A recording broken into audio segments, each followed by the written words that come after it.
జై వాసవి. యావత్ తెలంగాణ ఆర్యవైశ్య నాయకులకి, మహిళలకి, సోదర సోదరిమణులందరికీ కూడా ఉప్పల రాజ్యలక్ష్మి నమస్కారం తెలియజేస్తూ, ఇటీవల మహాసభలో ఎలక్షన్స్ అని ఒక చిన్న విషయం బయటకు వచ్చింది. అవి ఎలాంటివి అవకతవకలు జరిగినాయి, ఏం జరిగింది అవి ఏవి మనకు అక్కర్లేదు. మనంతా కూడా ఆర్యవైశ్యులం. మనం ఒక కులం కాదు, ఒక వర్ణం అనేది అందరికీ గుర్తుండాలి.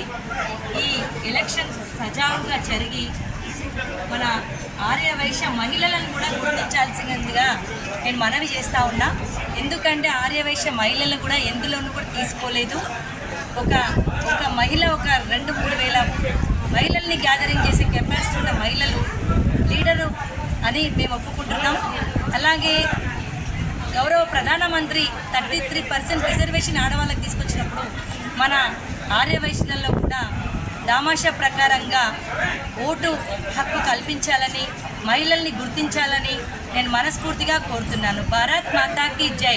జై వాసవి.